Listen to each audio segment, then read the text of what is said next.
भक्तगणों, आज आपको भगवत गीता 5वें अध्याय का अगला शेष भाग हिंदी में सुनाऊंगा। आप ध्यानपूर्वक सुने और इस चैनल को लाइक करें, सब्सक्राइब जरूर करें। सुनिए।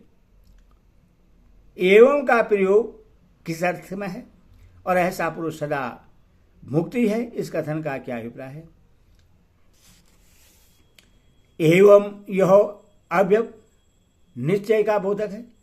जो महापुरुष उपयुक्त साधनों के द्वारा इच्छा, भय और क्रोध से सर्वदा रहित हो गया है, वह ध्यान काल में या व्यवहार काल में, शरीर रहते या शरीर छूट जाने पर सभी अवस्थाओं में सदा मुक्त ही है। संसार बंधन से सदा के लिए सर्वदा छूटकर परमात्मा को प्राप्त हो चुका है, इसमें कुछ भी संदेह नहीं है।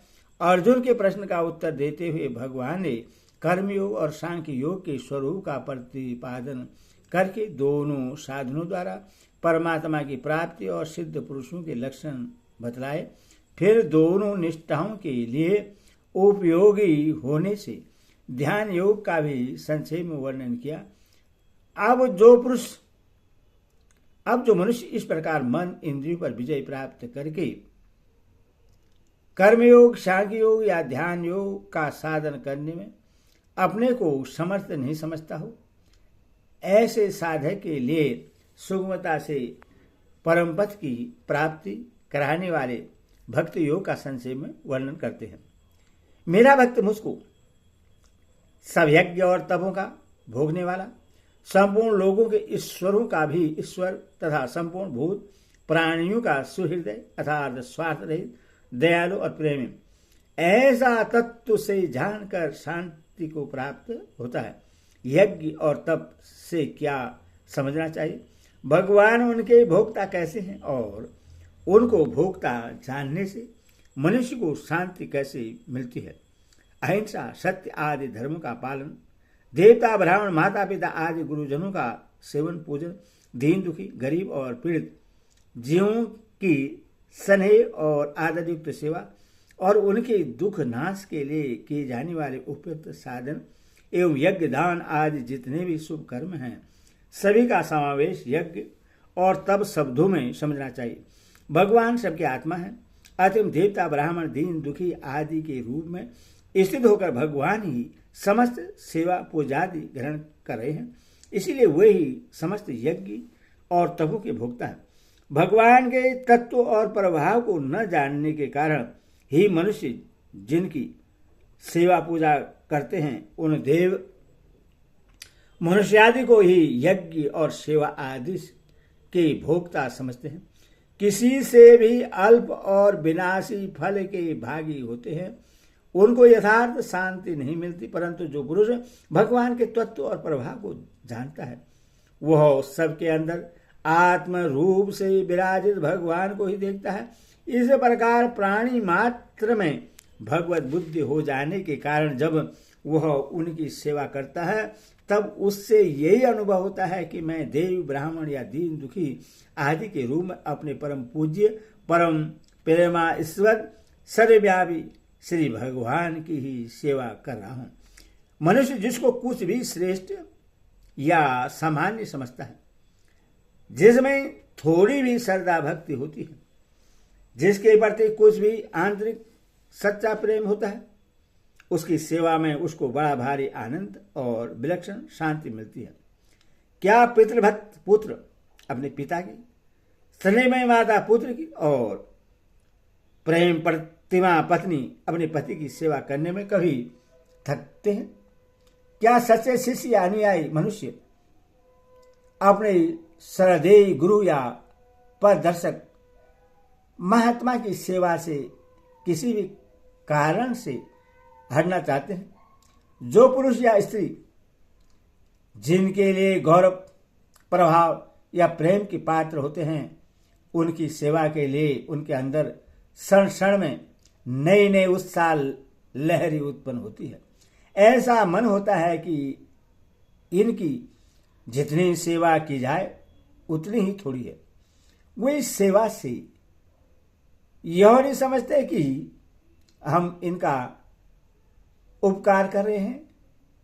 उनके मन में इस सेवा से अभिमान नहीं उत्पन्न होता, वरम ऐसी सेवा का अवसर पाकर वे अपना सौभाग्य समझते हैं और जितनी ही सेवा बनती है उनमें उतनी ही विनयशीलता और सच्ची नम्रता बढ़ती है। वे एहसान तो क्या करें, उन्हें पद पर यह डर रहता है कि कहीं हम इस सौभाग्य से वंचित न हो जाए। वे ऐसा इसीलिए करते हैं कि इससे उन्हें अपने चित्त में अपूर्व शांति का अनुभव होता है, परंतु यह शांति उन्हें सेवा से हटा नहीं देती, क्योंकि उनका चित्त निरंतर आनंदातिरेक से छलकता रहता है और वे इस आनंद से न आघाकर उत्तरोत्तर अधिक से अधिक सेवा ही करना चाहते हैं।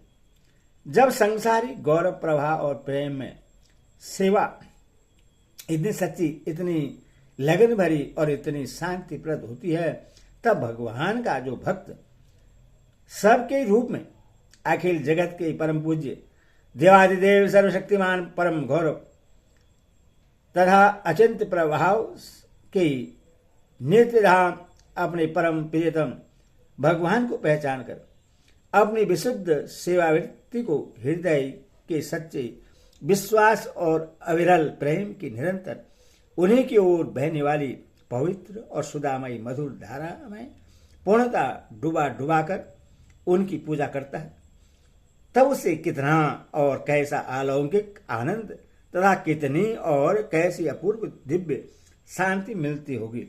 इस बात को कोई नहीं बतला सकता।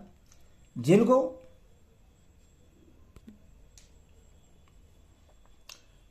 भगवत कृपा से सदा सौभाग्य प्राप्त होता है, वही वस्तुतः इसका अनुभव कर सकते हैं।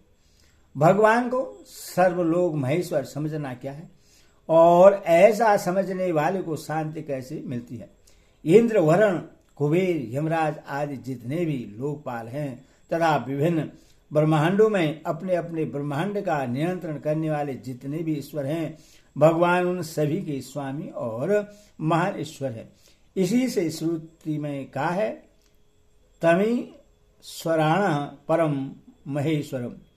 उन ईश्वरों के भी परम महेश्वर को श्वेताश्वर अपनी अनवर्चनीय माया शक्ति द्वारा भगवान अपनी लीला से ही संपूर्ण अनंत कोटि ब्रह्मांडों की उत्पत्ति, स्थिति और संहार करते हुए सबको यथा योग्य नियंत्रण में रखते हैं और ऐसा करते हुए वे सबसे ऊपर ही रहते हैं। इस प्रकार भगवान को सर्वशक्तिमान, सर्वनियंता, सर्वाध्यक्ष और सर्वेश्वर समझना ही उन्हें सर्वलोक महेश्वर समझना है। इस प्रकार समझने वाला भक्त भगवान के महान प्रभाव और रहस्य से अनभिज्ञ होने के कारण क्षण भर भी उन्हें नहीं भूल सकता। वह सर्वदा निर्भय और निश्चित होकर उनका अन्य चिंतन करता है। शांति में विघ्न डालने वाले काम, क्रोध आदि शत्रु उसके पास भी नहीं फटकते।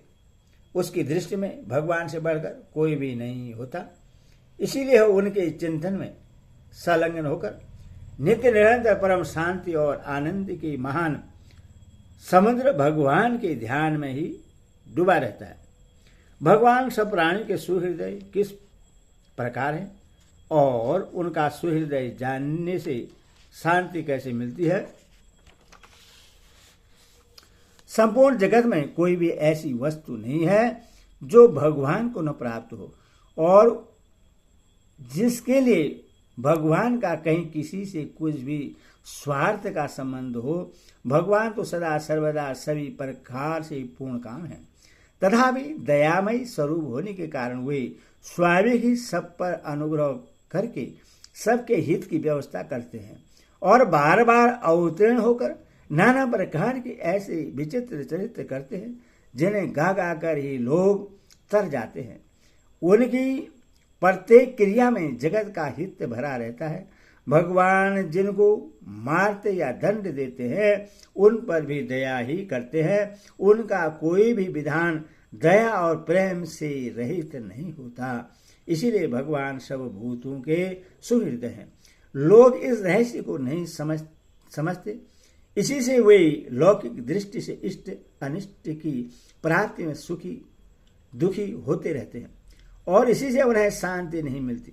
जो पुरुष इस बात को जान लेता है और विश्वास कर लेता है कि भगवान मेरे अहेतुक प्रेमी हैं, वे जो कुछ भी करते हैं मेरे मंगल के लिए ही करते हैं, वह प्रत्येक अवस्था में जो कुछ भी होता है उसको दयामय परमेश्वर का प्रेम और दया से ओतप्रोत मंगल विधान समझकर सदा ही प्रश्न रहता है। इसीलिए उससे अटल शांति मिल जाती है।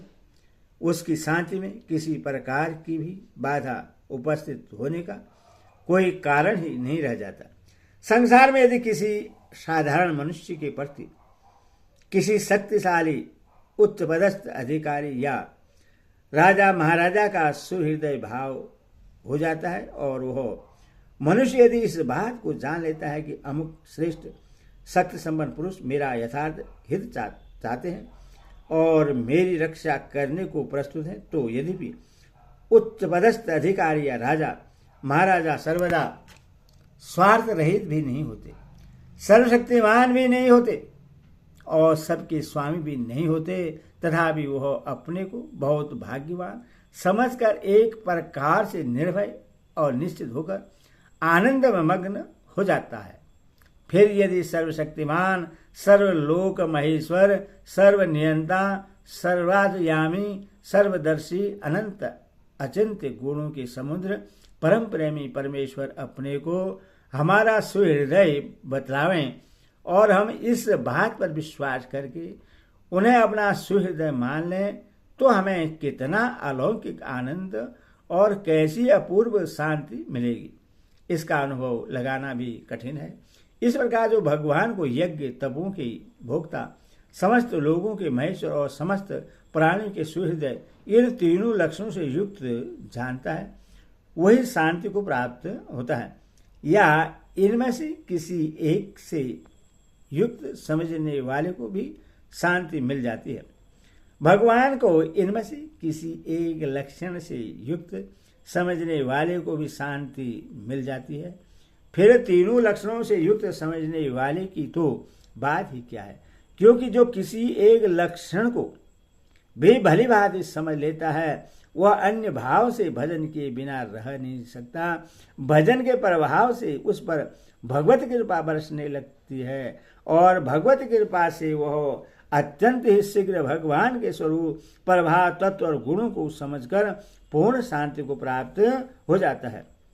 उस समय कितना आनंद और कैसी शांति प्राप्त होती होगी जब मनुष्य यह जानता होगा कि संपूर्ण देवताओं और महर्षियों से पूजित भगवान जो समस्त यज्ञ तपों के एकमात्र भोक्ता हैं और संपूर्ण ईश्वरों के तथा अखिल ब्रह्मांडों के परम महेश्वर हैं, मेरे परम प्रेमी मित्र हैं। कहाँ शुद्धतम और नगण्य मैं और कहाँ अपनी अनंत अचिंत्य महिमा में नित्य स्थित महान महेश्वर भगवान मुझसे अधिक सौभाग्यवान और कौन होगा। और उस समय वह हृदय की संपूर्ण कृतज्ञता को लेकर किस पवित्र भावधारा से सिक्त होकर किस आनंदावर्ण में डूबकर भगवान के पावन चरणों में सदा के लिए लोग पड़ता है। भगवान सब यज्ञ और तपों के भोक्ता, सब लोगों के महेश्वर और सब प्राणियों के परम सुहृदय हैं। इस बात को समझने का क्या उपाय है? किस साधन से मनुष्य इस प्रकार भगवान के स्वरूप प्रभाव तत्व और गुणों को भली भांति समझकर उनका अन्य भक्त हो जाता है।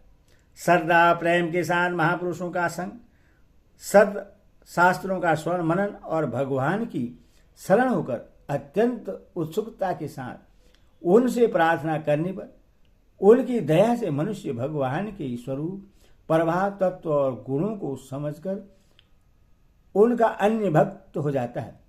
यहाँ महापद से भगवान ने अपने किस स्वरूप का लक्ष्य कराया है?